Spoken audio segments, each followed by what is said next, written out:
वृंदावन बिहारी लाल की जय। श्रीमद् भागवत महापुराण की जय। श्री सुखदेव जी महाराज की जय। बोलो जय जय श्री राधे, जय जय श्री राधे, जय जय श्री राधेश्वर। अकारण करुणावरणालय भक्तवांच्या कल्पतरू भगवान श्री बालकृष्ण परमात्मा की प्रतिमा स्वरूपा श्रीमद् भागवत महापुराण भागवताच्या परमपावन आणि पवित्र कथेचा आजचा हा तृतीय दिन आहे। हे तृतीय सत्र आहे। अनंत करुणानिधान भगवान श्रीकृष्ण परमात्म्याच्या लीला या अत्यंत अगम्य अशा प्रकारच्या लीला आहेत।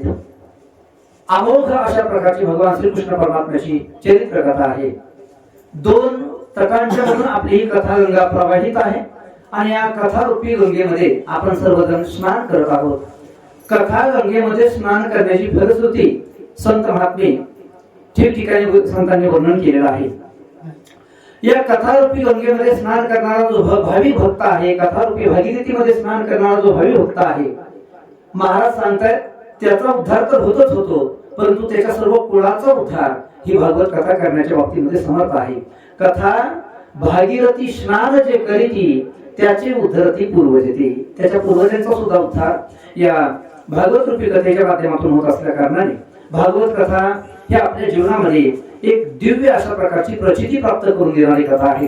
म्हणून आपण या ठिकाणी सर्व भागवत कथा ऐकण्याकरता एकीभूत आहोत, एकत्रित आलेलो आहोत। भगवंताची असीम अनुकंपा आहे, असीम कृपा आहे की परमात्म्याने आपल्याला सुंदर अशा प्रकारचं हे आयुष्य दिलं आणि आयुष्य देऊन भगवान परमात्म्याने आपल्याला बुद्धीही दिली की कथेकरता आपण या ठिकाणी प्राप्त व्हावं। कथा आपल्या जीवनामध्ये आपण प्राप्त करून घ्यावी ही भगवंताने दिलेली बुद्धी आहे महाराज। कारण बुद्धीचा दाता, बुद्धीचा जनिता हा तो भगवान परमात्मा आहे। आपण फक्त निमित्त मात्र आहेत। मनुष्य काय? मनुष्य फक्त निमित्ताचा धनी केला असे प्राणी। मनुष्य मात्र हा फक्त निमित्ताचा धनी आहे। सर्व काही जे चालतं ते भगवान परमात्म्याच्या इच्छेने चालतं। आपल्याला असं वाटतं की आपण आपल्या पायाने चालत चालत इकडे कथेला आलो, पण पाय हे फक्त माध्यम आहेत। बुद्धी निर्माण करणारा परमात्मा आहे. भगवंताने बुद्धीच नाही दिली तर पाय इकडे येण्याच्या ऐवजी दुसरीकडे कुठेतरी जाते, बरोबर ना. आणि म्हणून बुद्धीचा दाता, बुद्धीचा जनिता तो भगवंत आहे. पायांना चालना देणारा, हातांना चालना देणारा, वाणीला चालना देणारा हा भगवान परमात्मा आहे. ध्रुवानी भगवंताची स्तुती करताना एक शब्द, काही विधान ध्रुव बाळाने केलेले आहेत. 5 वर्षाचा असणारा ध्रुव, त्याला काय कळणार आहे महाराज भगवंताची स्तुती कशी करावी. पण भगवंतानेच त्याला बुद्धी दिली, भगवान परमात्म्यानेच त्याला ज्ञान संपन्नता प्राप्त करून दिली असं वर्णन करताय. भगवंताने, भगवान विष्णू परमात्म्याने आपल्या उजव्या हातामध्ये असणारा जो ज्ञानरूपी शंख आहे तो ज्ञानरूपी शंख ध्रुवाच्या गालाला लावला आणि गालाला तो शंख लावल्याबरोबर ध्रुव, अशी ध्रुवाने स्तुती केली महाराज की वेदाला सुद्धा भगवंताचं तशा प्रकारचं वर्णन करणं शक्य झालं नाही. ते वर्णन ध्रुवाने केलं. ज्ञानोबरांनी असं चिंतन केलं ज्ञानेश्वरीमध्ये, ना तरी मधुवनी ध्रुवासी ऐसे केले का कपोरे शंखे शिवतरे तो वेदाची आहे मती ठेले ऐसा रागाला बोलो. आणि काय स्तुती केली महाराज. प्रविश्य मम वाचमिमां प्रसुप्तां संजीवयत् अखिल शक्तिधर स्वधाम्ना अन्यांश्च हस्त चरण श्रवणत्वदानीन् प्राणान् नमो भगवते पुरुषाय तुभ्यं. हे परमात्मा तुम्ही काय केलं म्हणे, योंत प्रविश्य मम वाचमिमां प्रसुप्तां. हे देवा तुम्ही माझ्या अंतःकरणामध्ये प्रवेश करून माझ्या वाचेला, माझ्या वाणीला देत चालना ही भगवंता तुम्ही दिलेली आहे. साळुंखी मंजुळ बोलत सेवानी, साळुंखी मंजुळ बोलत सेवानी.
साळुंखी मंजुळ बोलत असे वाणी उच्चारीचा धनी वेगळाची.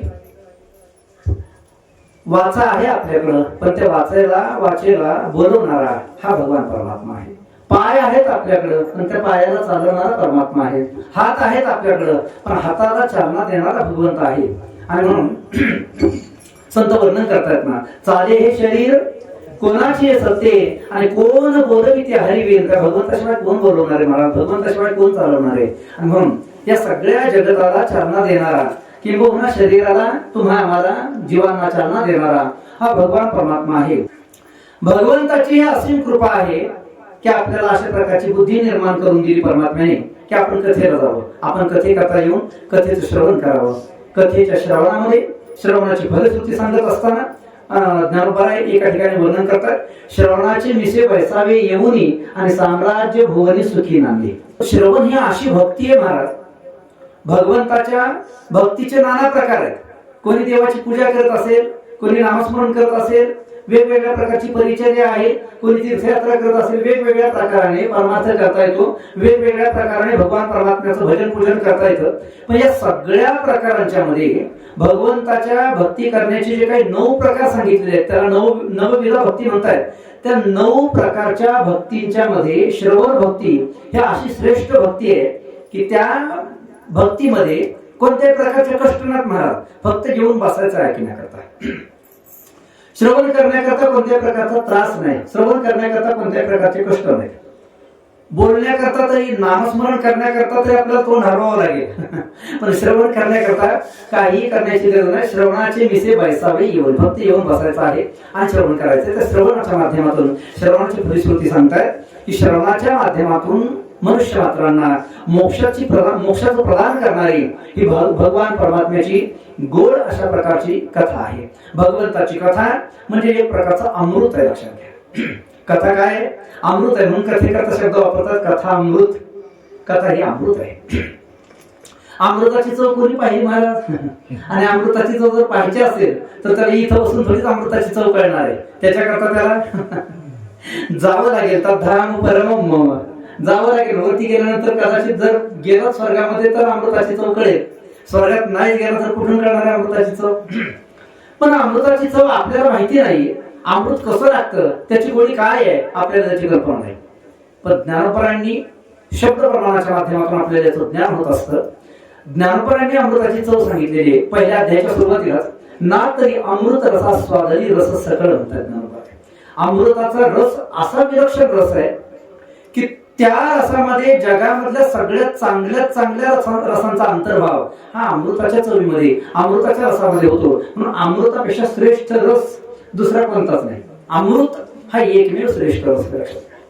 पण या अमृतालाही माग पाडेल असा एक रस आमच्या साधू संतांनी आमच्या समोर आणून ठेवलेला आहे. तो रस म्हणजे भक्तिरूपी रस आहे. तो रस म्हणजे ब्रह्मरस आहे. तो रस म्हणजे नामरूपी रस आहे. नामाला रसोत्पत्व देणारे संत महात्मे, भक्तीला रसोत्पत्व प्रदान करणारे संत महात्मे, ब्रह्माला रसोत्पत्व प्रदान करणारे संत महात्मे. नामाला रस म्हटलेले आहे. ठिकठिकाणी आपण वर्णन पाहतो.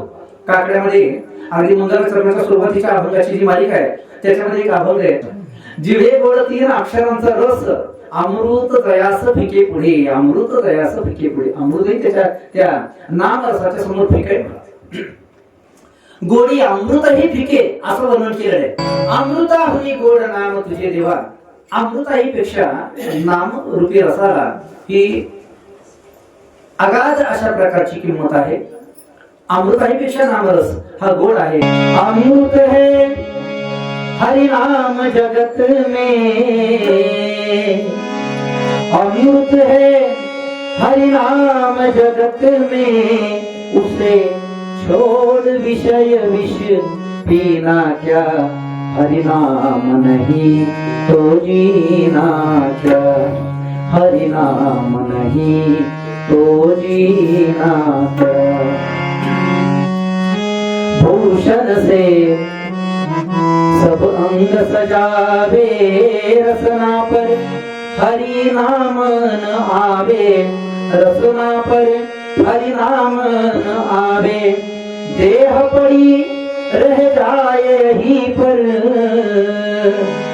देह पड़ी रह जाए यहीं पर, तो काशी और मदीना क्या, हरि नाम नहीं तो जीना क्या, हरि नाम नहीं तो जीना क्या. तुम्ही तिकडं तिकडं फिरण्यापेक्षा, तीर्थामध्ये इकडं तिकडं भटकण्यापेक्षा संत वर्णन करताय. तीर्थ है हरि नाम तुम्हारा, फिर क्यों फिरता मारा मारा, फिर क्यों फिरता मारा मारा. तीर्थ है हरि नाम तुम्हारा, फिर क्यों फिरता मारा मारा, फिर क्यों फिरता मारा मारा. अंत समय हरि नाम न आवे, अंत समय हरि नाम न आवे, तो कुंडल और नगीना क्या, हरि नाम नहीं तो जीना क्या, हरि नाम नहीं तो जीना क्या. अमृत है हरि नाम जगत में. भगवान परमात्म्याचं नाम हेच कोणी अमृत आहे आणि हे सर्वश्रेष्ठ अमृत आहे. स्वर्गातलं अमृत घेतल्यानंतर तो व्यक्ती मृत होत नाही असा त्याचा अर्थ नाही. इंद्रादिकांनी, इंद्रादी देवानी स्वर्गातलं अमृत घेतलं म्हणून ते काय अमर नाही झाले मला. अमर हे फक्त त्यांना आडनाव प्राप्त झालं. जसं आपलं आडनाव असतं तसं अमरत्वाचं केवळ आडनाव प्राप्त झालं. ब्रह्मदेवाच्या एका दिवसामध्ये 14 इंद्र जातात येतात म्हणून. एका दिवसामध्ये 14 इंद्र जातात. म्हणजे शेवटी त्याच्या आयुष्याला मर्यादा आहे. कालखंड कदाचित मोठा असेल, एखाद्याच्या आयुष्यामध्ये कमी अधिकपणा असेल.